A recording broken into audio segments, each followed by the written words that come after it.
Seth Bauer, and I'm here to talk with Bill Becklean about the sport of rowing. And for me, the sport has relevance for three great reasons this year. One is that it's an Olympic year, and sports like rowing are back in the forefront.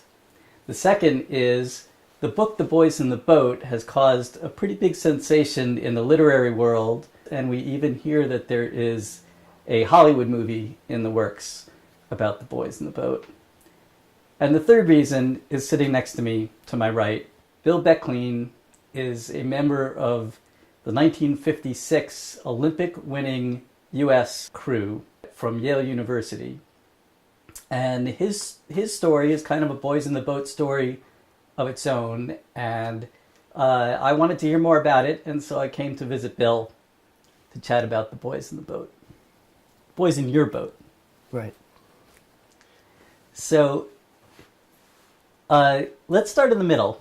Let's just tell me a little bit about the 1956 Olympics, and then we're going to go back and talk about how you got there and what you think it means for the sport now. Fine, that would be great. One point I like to make, as you've said, this book, The Boys in the Boat, has become very popular.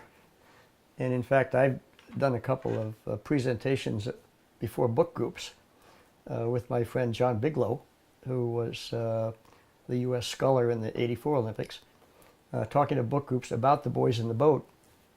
And there are a couple of points I like to make about crew in general.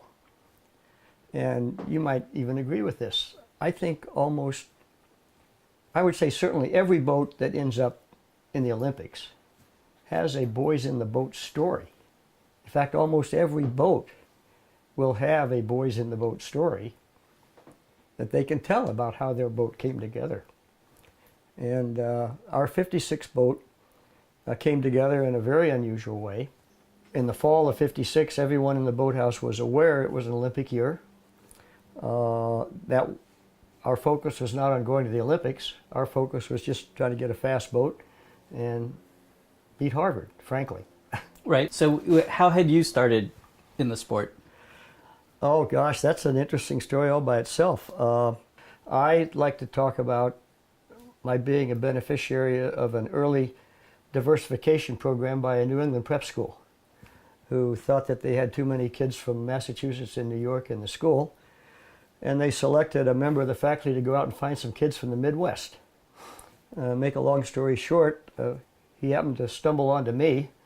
I grew up in Kansas City, Missouri, had no idea what rowing was, and I had an interview with this gentleman from Exeter, a fellow by the name of Hammy Bissell. Turns out he was the coxswain of the Harvard 1932-1933 varsity crew. And my interview with him went really badly, and he finally said, look, let's just go out for a walk. So we head out for a walk, and he starts talking about rowing, which sounds pretty interesting to me. At the time, I weigh 75 pounds. I now coach high school boys, actually novice boys. I teach 14-year-old boys how to row at the local Cambridge Range and Latin Public High School. And if I happen to see a scrappy 75-pound freshman walking around, I'd love to get my hands on him as a coxswain. And I can only imagine now that Hammy Bissell must have seen something in me, because the net result was an opportunity to go back to Exeter for 4 years as a scholarship boy. Wow. And of course, how could I pass up going out for crew when I got back there? And I was fortunate enough by my sophomore year to become the coxswain of the varsity crew. We rowed fours at the time. And frankly, we had a pretty miserable season. We lost a couple of races. We won a couple of races. We finally had a boat that came together. You know how boats, you mix and match till you get one that works. We ended up winning the schoolboy regatta, the New England NEIRA, New England Interscholastic Rowing Association. We got out on at Worcester. We won the regatta. Big surprise. And what year was this now? This would have been 1952. Yep. Okay. And we got back to Exeter after that, and the coach got us together and said, guys, in 2 weeks, they're going to hold the Olympic trials for the 1952 Olympics on Lake Quinsigamond. How would you guys like to stick around for another 2 weeks and enter the Olympic trials? We said, hey, we're all for it. So we did. We went out to Worcester 2 weeks later, entered in the 4 with coxswain, and we won the first heat. We beat Harvard in California, who had sent they'd broken up their 8s and sent 4s to compete. They were fit to be tied, beat by a couple of, by a high school kids. crew, by high school kids. And in fact, we ended up having the fastest 2,000 meter time for 4 plus the whole regatta. But the problem was the next day the wind turned around. We were a light crew. Light crews don't do well in headwinds, and we finished 3rd in the semifinal and got eliminated. But it was a terrific experience for a bunch of young kids. I actually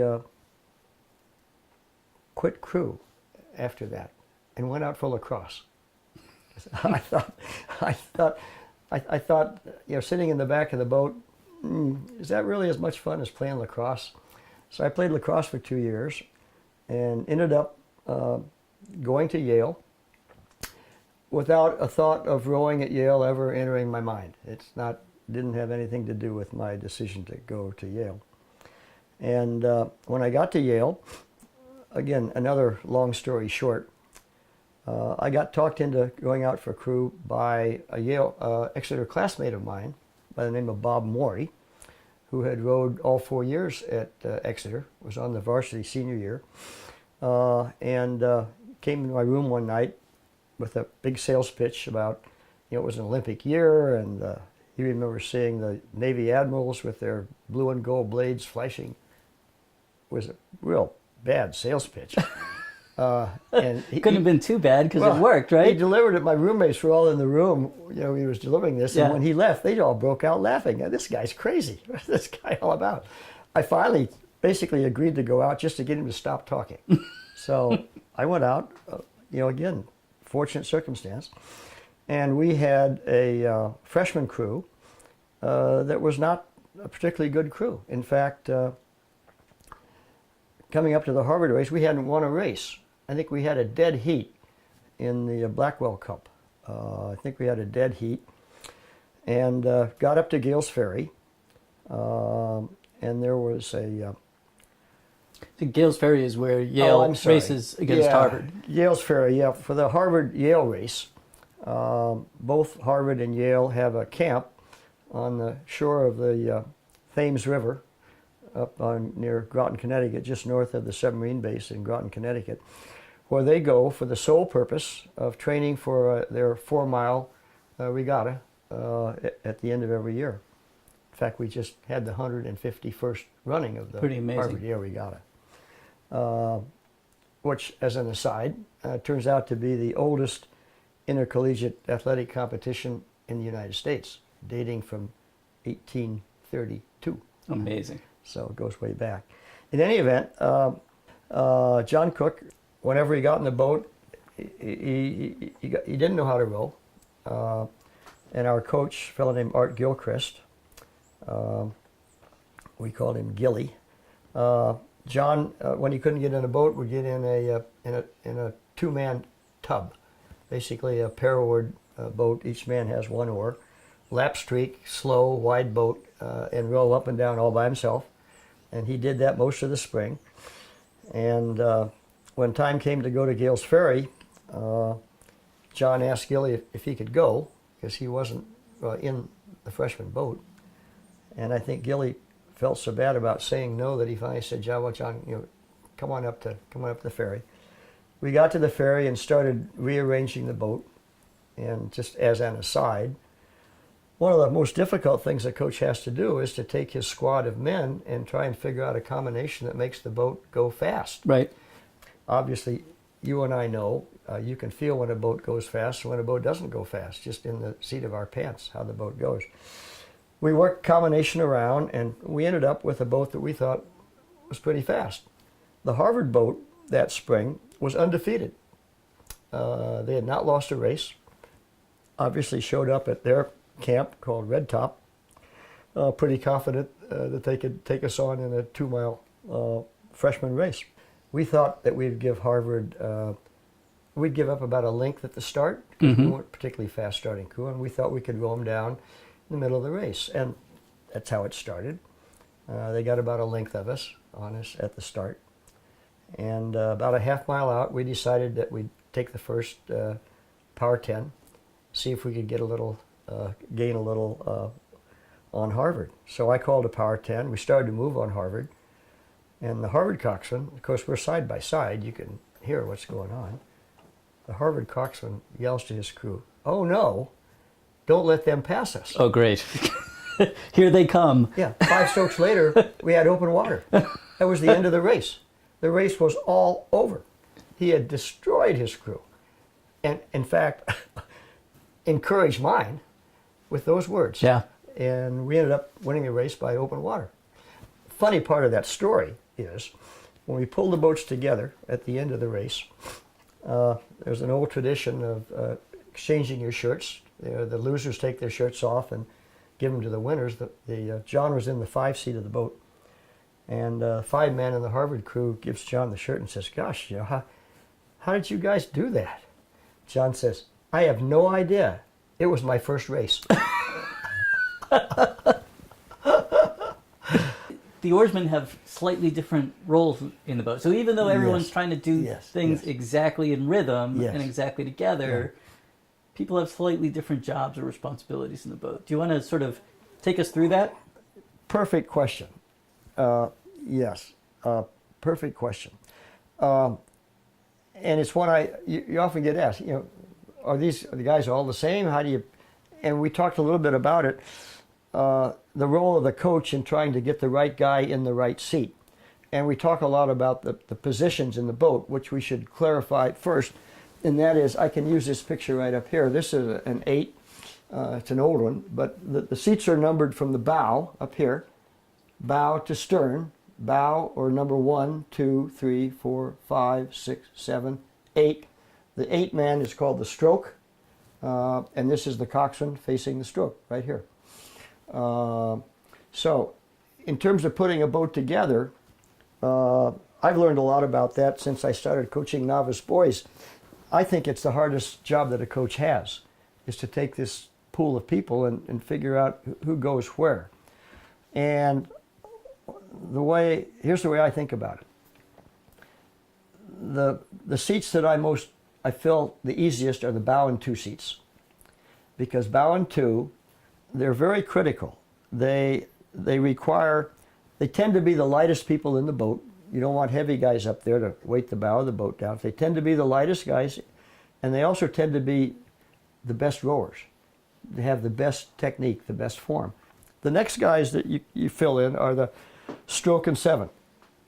The stroke is probably the hardest position in the boat to fill, and it's hard to describe. But it's funny, if you look at crews, these personalities all seem to fit. Strokes all tend to be the same kind of guy. Scrappy, small, not necessarily the biggest guy. So the stroke, the biggest job of the stroke is to set the rhythm, the rhythm of the stroke, and the rating. The rhythm and the rating, those 2 things. Okay, behind him is the 7-man. So the big myth about rowing is that you're setting the rhythm, you're going stroke, stroke, stroke, stroke, stroke. Total myth. Total myth, as you know. I will suggest to the stroke what kind of a rating we ought to have, whether we ought to take it up, take it down, whatever we ought to do with it, but the stroke sets the rhythm. That's all automatic. And of course, everybody can see the stroke's blade, and so they can follow him, and visually as well as by sense of what's going on the boat to understand the rhythm, follow the rhythm of the boat. Yeah. So behind the stroke is the guy that can set the rhythm and keep the rating up, is the 7-man who has to pass that on down the boat. We fortunately had one of the best rowers the world has ever seen in Rusty Wales behind Bob. Bob's style was horrible. Bob was not, and you looked at the way Bob rowed, he didn't row well. Rusty rowed beautifully, powerfully, and was always just a little bit ahead of Bob. Mm-hmm. A little bit ahead of Bob. Then you get to the 6, 5, 4 seat. That's called the engine room of the boat because that's where the big guys are. They don't row well, but they're just, you put the strongest, most powerful guys in those seats. The three-man, you go to a regatta, there are a bunch of boats there you've never seen before. How do you tell how fast they are? He says, there's only one thing you have to do. Watch them rowing. If the three-man rows well, it's a fast boat. If the three-man doesn't row well, it's slow. He says, all you need to do is look at the three-man. What I've discovered is it's almost always the last seat you fill. Yeah. Almost always, because the bow pair, you know, the stern guys, you know, the three guys in the engine room, you know, where does this three-man fit in? That's where John Crews Cook... try to hide their least skilled guys there sometimes. Yeah, exactly. So every guy fills a slot. Tell me a little bit about the job of a coxswain. Oh, well... what are you doing back there? Gosh, I have a whole lecture, but I'll try to condense it. One of the things I ask my coxswains, in fact, I'll ask you. Do you know the 3 secrets to French cooking? Tell me. The first one is butter, second one is butter, and the third one is butter. Now, do you know the 3 secrets to good coxing? Does it involve butter? The first one is stirring, the second one is stirring, and the third one is stirring. I know more coxswains that have lost their job because of bad steering than anything else. Nothing aggravates a crew worse than a coxswain that can't steer. They hate it. And they'll throw him out as fast as they can. Yep. So what does a coxswain do? Number one, a lot of people don't realize that there, in fact, is a rudder on an 8-oared shell by which you can steer the boat. Number two, keep the guys in the boat in, well, I guess number two really would be execute the race plan. Right. Because generally you sit down and plan what we're going to do on the race. Execute the race plan, and here's where coxswains can get separated. If something starts to go wrong, change it. Improvise. Improvise. Figure out what's happening and fix whatever you have to fix. That often happens in a race. Yeah. The race plan goes awry. You figure out what you have to do to make it work. It's more like jazz than classical music. Oh, yeah. The third part of it is keep the boat informed of what the heck's going on, where they are. Because if you're in a boat rowing, you're going backwards, of course. You have no idea where you are. You can't figure out where the other boats are unless you're starting to look around. You don't want them looking around. You want them paying attention to the guy right ahead of them, thinking about nothing but their rowing. So tell them where they are in the race, how high they are in the rating, where they are relative to the other crews, how many more strokes they have to go. Just keep them informed so that there's no uncertainty going on in their heads about what's going on. Yeah. And the last one, which again I think separates coxswains ultimately, is what you say, motivation. I have always maintained that when you get up to the Olympic level, national level competition, all of the boats have about the same capability in terms of speed. Right. And what makes the difference is what's going on in the guys' heads in the boat, the psychological setup, and what goes on in the race. And sitting in the back of the boat, you are sort of the manager of what's going on. You know that. You've coxed great boats. So I didn't say this in my introduction, but I followed you at Yale by 25 years. Yeah. And also coxed in an Olympics. So we have that in common. Yeah. And you were very much a role model for me as a coxswain as I was learning the ropes. So yeah. Well, yeah. There were lots of stories about the 1956 crew, and actually that's what I'd like to hear next. So tell me a little bit about how that 56 boat, first of all, got to go to the Olympics. What did you have to do to go to the Olympics in 1956? And then who was in it? Yeah. I ended up in the coxswain seat again through being in the right place at the right time. And you were a sophomore? I was a that sophomore. Year? Yeah, I was a sophomore. And you had coxed, I had coxed 1 year in high school. 2 years in high school. 2 years in high school, and then... And freshman year, Yeah. Yeah. And so let's see how to put this story together. The stern pair in our freshman boat consisted of Bob Morey, the guy that had talked me into coming out for crew at Yale, and a fellow from Seattle, Washington named Rusty Wales, who Steve Gladstone, a coach that we all know and admire, will argue that was one of the most outstanding oarsmen ever to pull an oar. Rusty ended up winning a gold medal in '56 in our boat and another gold medal in 1960 in the straight four. But Bob Morey and Rusty Wales ended up in the stern pair of the freshman crew, which is probably the thing that made that boat fast. In fact, it was probably Rusty Wales that made the boat fast. Okay. And in the 7 seat behind Bob, that was a fantastic combination that actually was together for every race in our last 3 years at Yale. They were an unbeatable stern pair, and I was the coxswain. Prior year, there was a senior that had coxed a Yale boat to beating Harvard. They had not had a great season, but they beat Harvard, a fellow by the name of Keen Taylor, very good coxswain. He decided not to come out for crew in his junior year. He just plain walked away. Well, there's an opportunity. There was another senior in the squad. I won't go into names, but the other senior and I had very different approaches to coxing.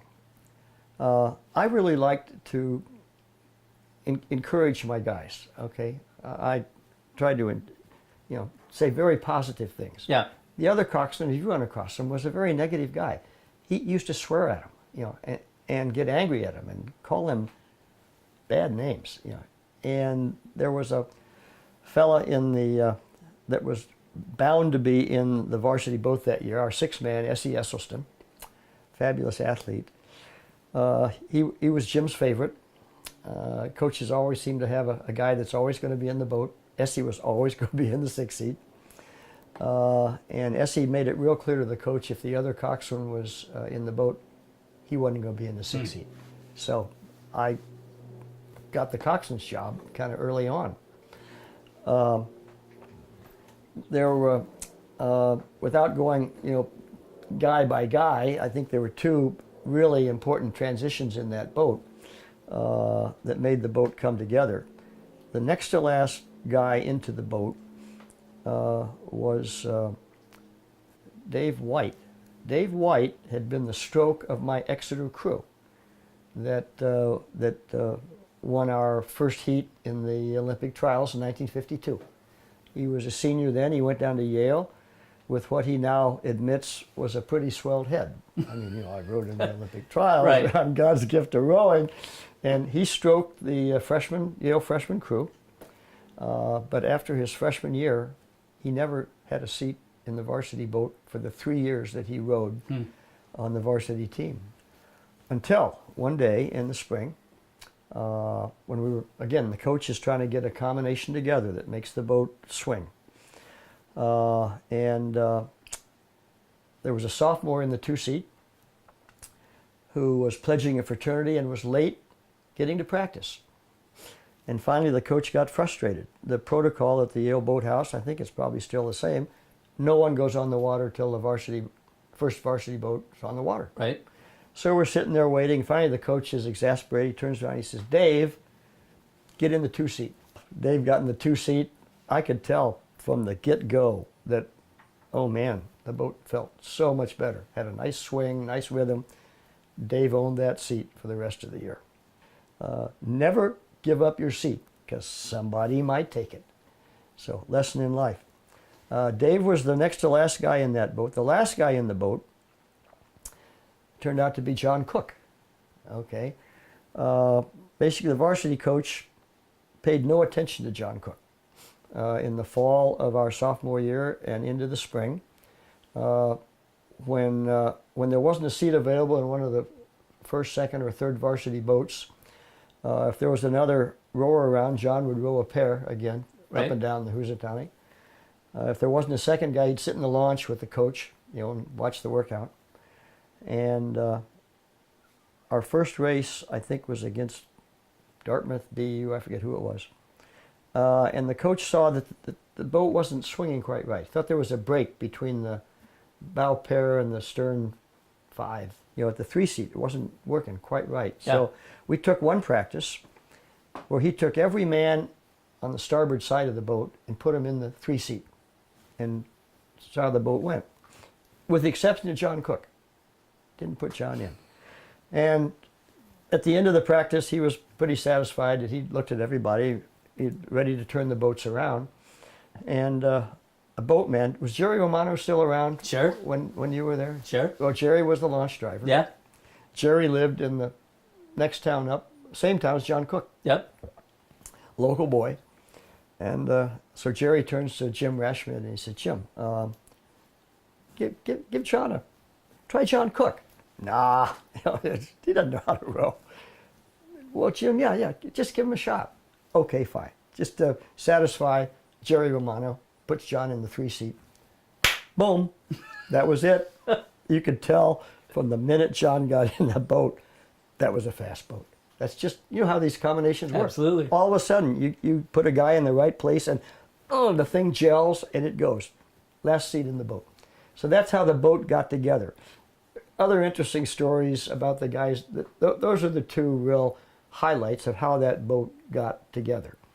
Our first serious race was the Blackwell Cup against Penn and Columbia down in Schuylkill in Philadelphia, against a Penn crew that had won Henley the prior year. In 1957, they won Henley. And Harry Parker was in the boat. Right. The famous Harvard coach was in the boat. And we beat Penn by open water. And we thought, oh my gosh, we got something going here.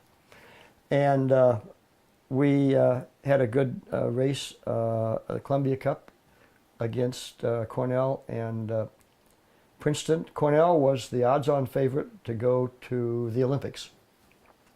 They'd been undefeated the prior year as sophomores at Cornell. They had a very fine crew. And we first met them in a 2-mile race on the Housatonic up in Derby, Connecticut. And we beat them by about 3/4 of a length. Nice. We beat Cornell pretty handily, which kind of upset all of the odds makers. So the next time that we saw Cornell was in the Eastern Sprints. And the way I like to tell the story is that it's 2,000 meters, the Olympic distance, kind of a preview of what the Olympic trials are going to be like. People pretty much figured, the crew that wins the sprints is probably going to be the crew that will win the Olympic trials and go to the Olympics. And I'm not a particularly religious person, but it's one time in my life I remember actually praying, let us win this race. And did it work? Well, that depends on your point of view. I like to say that God must have heard my prayer because we lost. We actually lost the race. But it's the way we lost that made the whole difference. We led, we gave up some water at the start. We rode past Cornell during the body of the race. We had them by about a half a length going into the final 100 meters. 10 strokes from the start. Guy on the port side caught a boat stopper crab. The crab, for the people that don't know, is when the rower's oar gets caught in the water, and if you're lucky, you can get the oar back out, but it really totally stops the momentum of the boat. Right. And they went from probably half a length behind to 6 feet ahead over the line and beat us. So we lost the sprints. And we were pretty discouraged on the bus going back to New Haven. And Jim Rashmid, our coach, got up in the bus and says, guys, that was too bad what happened today, but if Cornell is the fastest boat that we race this year, I'll see you guys in Australia. Because nice. We knew we could beat Cornell, but had blown it. The Harvard race intervened. We had a really good race against Harvard, beat Harvard by several lengths of open water.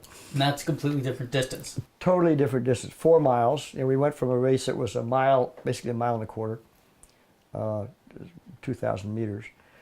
I think 2 weeks later we had to race 4 miles. It goes from a race that's about 6 minutes to a race that's about 20 minutes. Very different kind of race. Had a very good race against Harvard.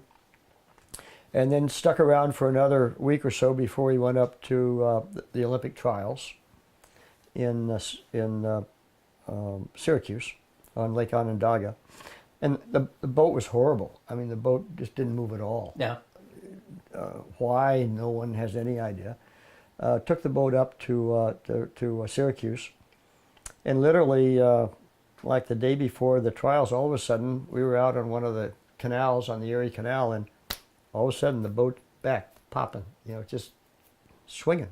What went on, what came, nobody has ever known what went on. Well, it's an amazing sport because it takes perfect rhythm among 8 guys doing the same thing at the same time, and it, to a certain extent, how hard you pull is not always directly correlated to how fast your boat goes. It's That's how right. hard you pull in rhythm with everybody else. Yeah, yeah. And it kind of comes and goes. It does come and go. Well, it came at just the right time.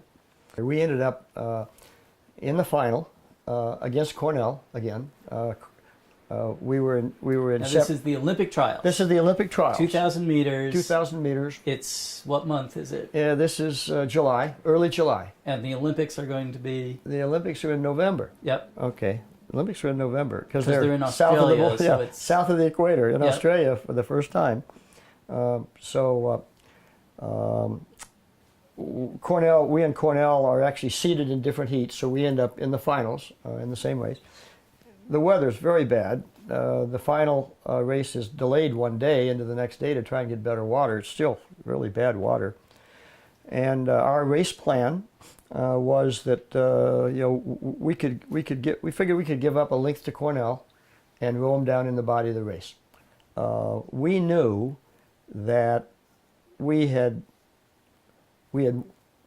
won the sprints but screwed it up in the last 10 strokes. Right. We were totally convinced psychologically that we could beat Cornell. And I'm sure the guys in the Cornell boat thought they had sprinted by us. Right. At the sprints, and we're pretty comfortable that they could beat us. Yeah. Too. Well, the start of that race, very rough water. 5 strokes into the start, Bob Morey, our strokes, hits a wave and spins in his hand. Just a little crab. It spins in his hand. He doesn't lose the oar. He gets it back on the next stroke. About 5 strokes later, Rusty Wales, our 7-man, catches an over-the-head crab, which is where the oar gets caught in the water and actually goes back up over your head, rips it out of your hand. Yeah. Lucky it doesn't throw you out of the boat. Lands in our 6-man's lap. Rusty leans back. Essie shoves the oar back. Rusty gets the oar back, misses 1 stroke, finally gets the thing going. We finally settle. You take our 5 and settle with all that stuff going on. And I look around, and Cornell's like a half a length ahead of us. That's all they got. That's all I got. And I basically say, guys, we're going to win this thing. And we did. We walked right straight away from them, won by 3/4 of a length. Wow. And that gave us the right to represent the U.S. as the Olympic boat.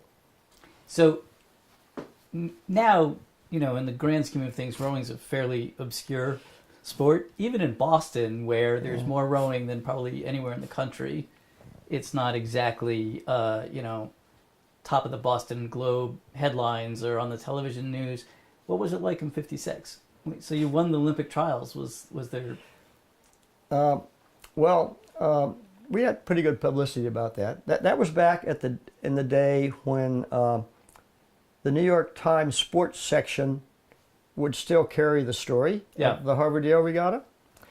I have a funny story to tell you here. In fact, I'm going to get out. I'm going to get this little out. Sure. I just had my 80th birthday a week ago, and for my birthday, my wife got me this really wonderful book from the New York Times. See, I think I was predestined to do this, and I'll tell you why. This is the front page of the New York Times on the day of my birth, June 23rd, for the last 80 years. Yeah. And I got this book and I opened it up. It's a really nice present. Open it up, turn to the first page on the book, and I thought, oh my goodness, Washington Crews sweep in regatta at Poughkeepsie. Front page of the New York Times. Front page of the New York Times, June 23rd, 1936. So that's the That's boys in the the boat. boys in the boat on my birthday. It's great. I couldn't believe it. So, it was still in the sports. It was still in the sports page of the Times. Now you can't even find it in the sports page of the Times. Yeah. Rowing just doesn't show up. It's been totally eclipsed by professional sports, college sports. But there's a little group of us for which it's still important. Yeah. So you win the trials in 1956. You're Win the going to trials. the Olympics. Yep. And what do you do next? Well, what we do next is we all go home on summer vacation. Unbelievable. You went home? We all went You home. didn't train.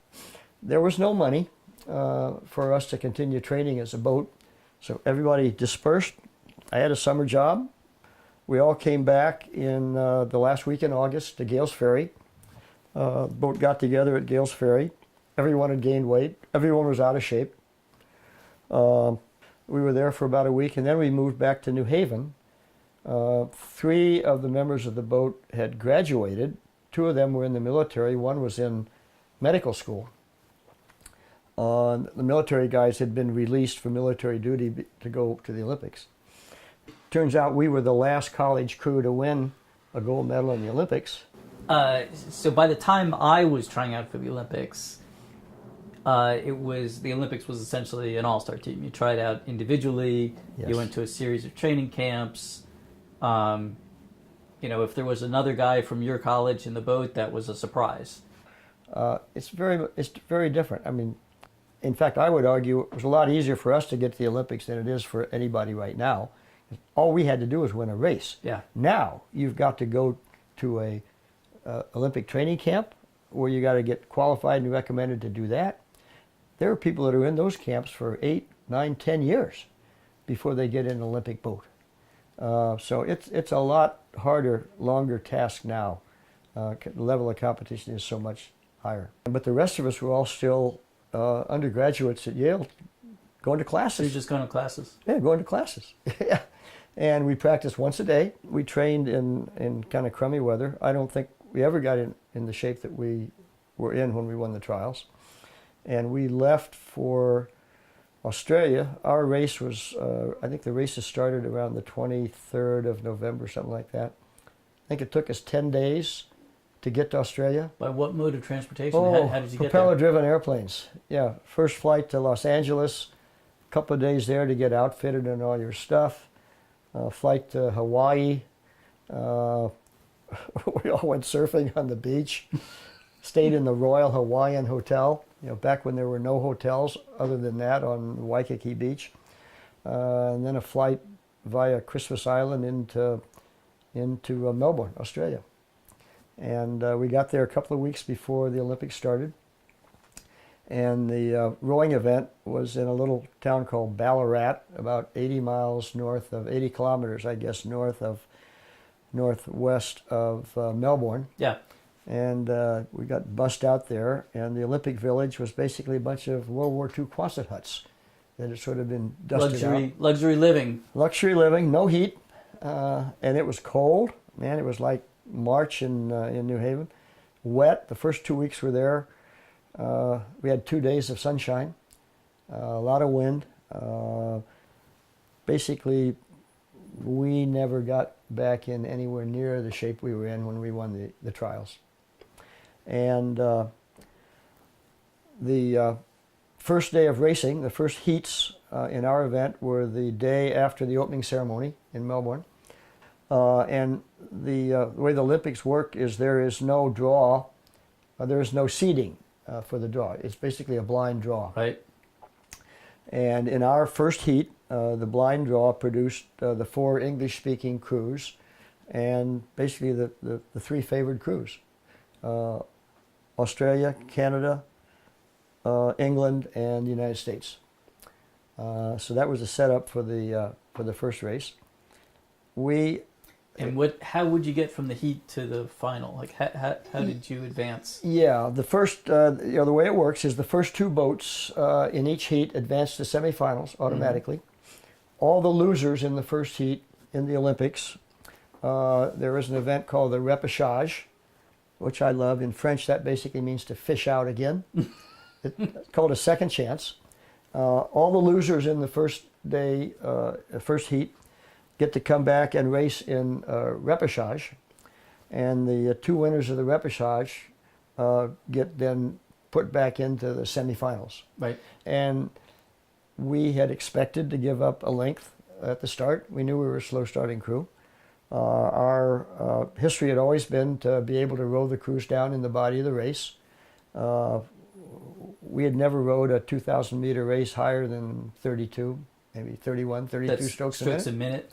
Strokes per minute. We thought we could basically row anybody down at that rating, but we couldn't row the Australians, the Canadians down. We thought, here we go, going to row them down, but we didn't row them down. They got open water on us. We worked a little bit of the open water back, but we lost to Australia, who won the heat by a length, and Canada was a half a length behind, and we finished third.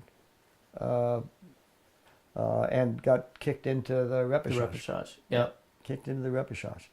The repêchage was a row over. We were, by 500 meters we had open water. We basically just, paddle over to put us back into the semifinal. In the semifinal, Australia ended up back in our semifinal with, I think, maybe Australia and Japan. I forget exactly who was in our semifinal, but it doesn't make any difference because the other two crews were not competitive at all.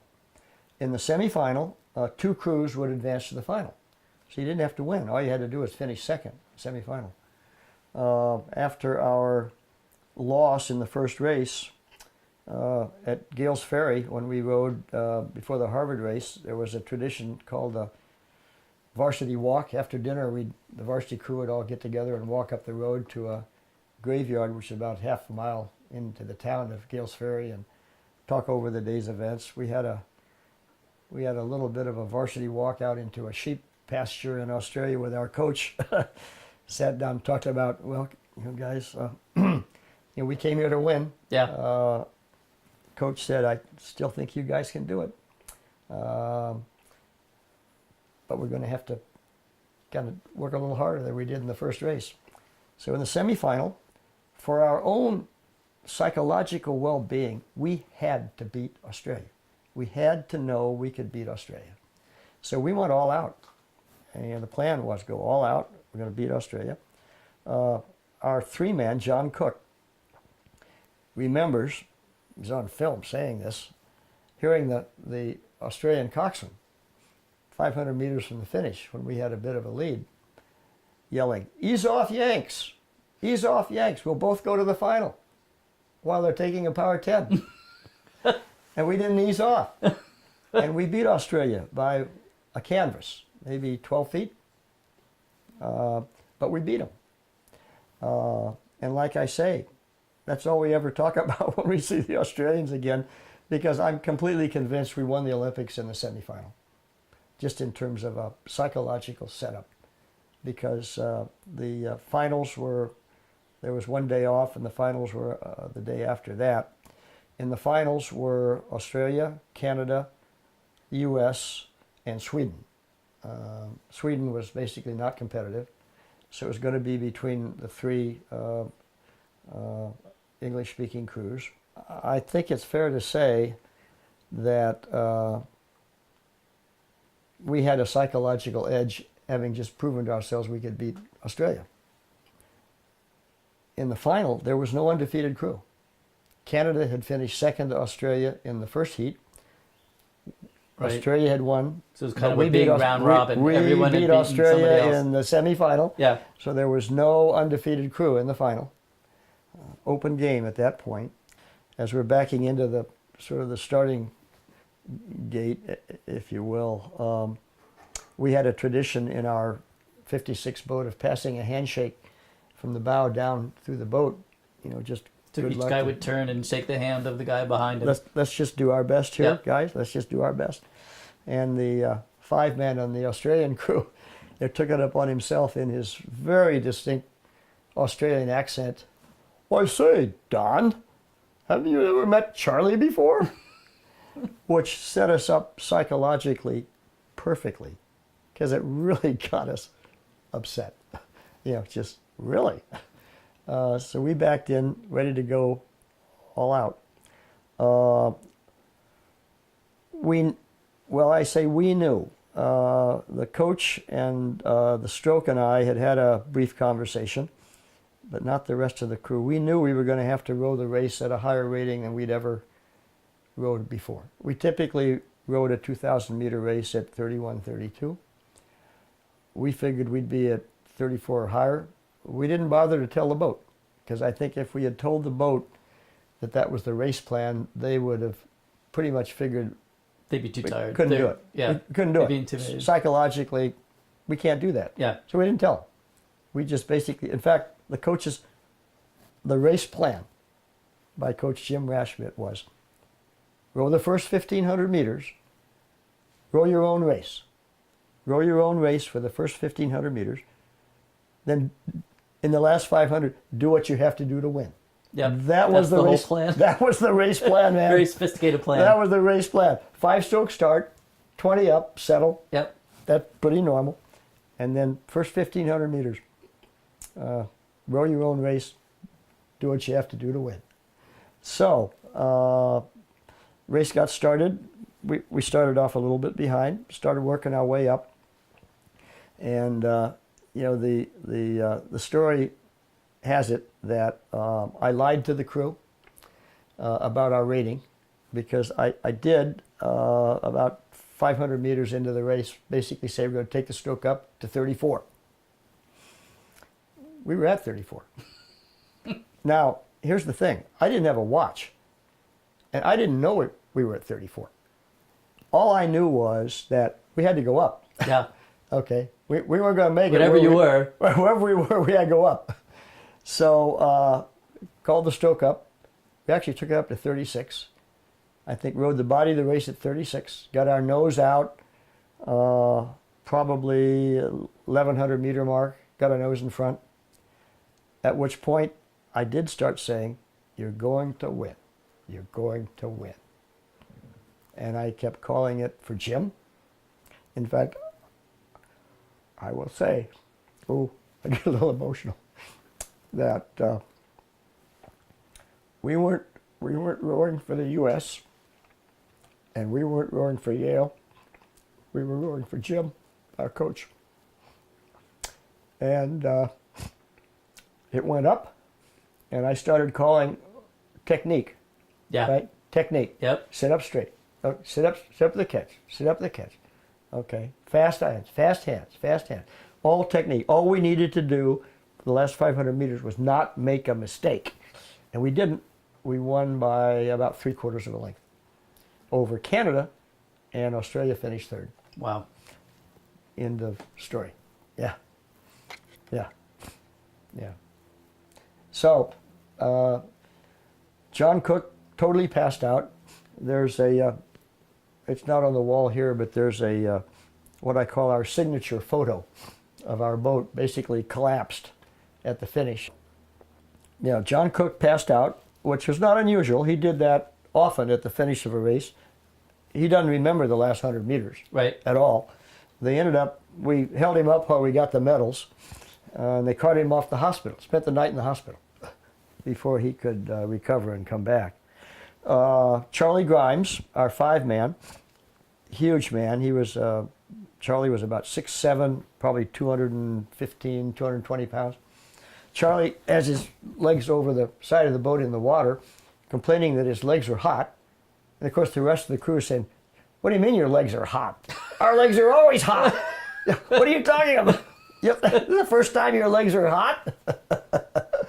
So, and the medal ceremony was not the elaborate thing you see these days. We got out of the boat. There was a little a little local band from Ballarat that played the Star Spangled Banner, and we got our medals and paddled back.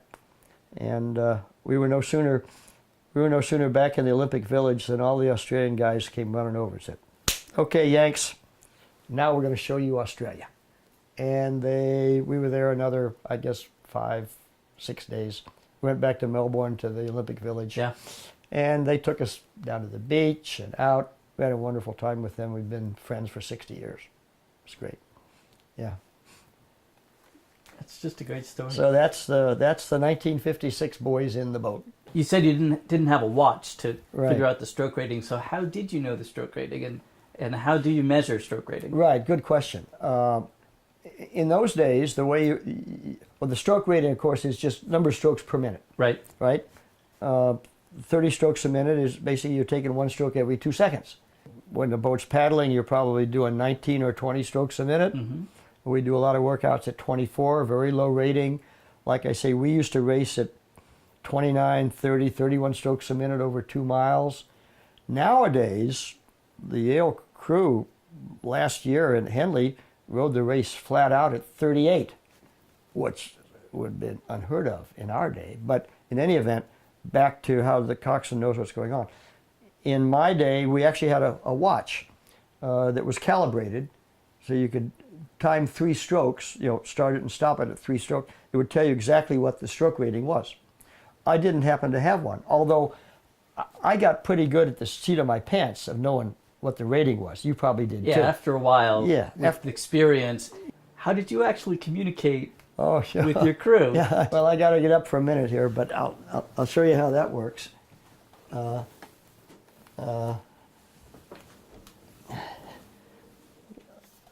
This is actually the megaphone I wore in the Olympics. Was it I noticed the red, white, and blue. Yeah, red, white, and blue. That's exactly what we had no electronics. It goes over your head like this. Just like that. Okay? And good coxswains will speak into the bottom of the boat so the voice carries up in the boat. Through the hull. Through the hull. Yeah, up through the hull. So I used to lose my voice when we went up to Gales Ferry for the Harvard-Yale regatta. After about a week, my voice would be pretty much gone. So how did everyone think you were going to do once you got to Australia? Well, the expectations were high. The U.S. had won 7 Olympics in a row, starting in 1920. The United States had won the gold medal in the 8-oared event in every Olympics, 7 in all. So, including that Boys in the Boat Olympics by including that much. 1936 Boys in the Boat, yeah. So the expectation was that we would go and win. I mean, they sent us there to win. And in fact, in those 7 Olympics, the boat had never lost a race. We were the first Olympic 8 ever to lose a race and have to come back through the repechage to get into the final. So the expectations were very high. We knew that. We felt that pressure. Yeah. And what did some of those guys go on to do? Tom Charlton in the bow was our captain, Captain Tom. He lied about his weight when entering it after every practice on the team's weight chart. He always put down 180 pounds, although he weighed more like 165 pounds. After a tour as an officer in the Marine Corps, Tom pursued a career in government service in Washington, D.C., where he continued to compete in Masters events for the Potomac Boat Club. 2-seat Dave White, his grandfather, father, and brother all rode for Yale. Following a tour as an officer in the Navy, Dave pursued a career as an architect. 3-seat John Cook, he was the last rower to make the Olympic crew in the final edition that made the crew fast. After a tour as an officer in the Marine Corps, John passed away in 2006 from liver cancer. 4-seat Don Beer. Following 2 years at Harvard Business School, Don served as an officer in the U.S. Public Health Service before accepting a job as special assistant to William McChesney Martin, then the chairman of the Federal Reserve Bank. After his government service, Don pursued a number of personal interests as a private investor, including the search for underwater Inca gold in the jungles of Ecuador. Don passed away in 1997 from brain cancer. 5-seat Charlie Grimes. Charlie had enough credits to graduate early from Yale, and he never returned to Yale after the Olympics. Instead, he attended Oxford, where he got into a tiff with the rowing coach and was barred from rowing in the Blue Boat in the Oxford-Cambridge boat race. After Harvard Law School, he practiced law briefly and then spent a career as a private investor. Charlie passed away in 2007 from pancreatic cancer. 6-seat S. Esselstyn. He earned an MD at Case Western Reserve University and was awarded a Bronze Star while serving as an Army doctor in Vietnam. Following his military service, S. was a surgeon and eventually president of the medical staff at the Cleveland Clinic. In 2000, he gave up the practice of medicine to write a book, How to Prevent and Reverse Heart Disease, and produced a documentary, Forks Over Knives, promoting a plant-based diet. Bill Clinton trimmed down using his diet. 7-seat Rusty Wales. Rusty went on to win a second gold medal in the 1980 Olympics in a straight 4, that's 4 without a coxswain, representing the Lake Washington Rowing Club. Steve Gladstone, one of the Washington coaches, described Rusty later as one of the greatest rowers the U.S. has ever produced. Following the 1960 Olympics, Rusty became associated with the Moral Rearmament Movement, managing its Up With People traveling youth roadshow promoting world peace. He finished his career as a factory manager for the Seattle-based truck manufacturer Kenworth. He passed away in 2002 from heart failure during an early morning row with a master's crew on Lake Washington. Stroke Bob Morey. He was just as competitive in his business career.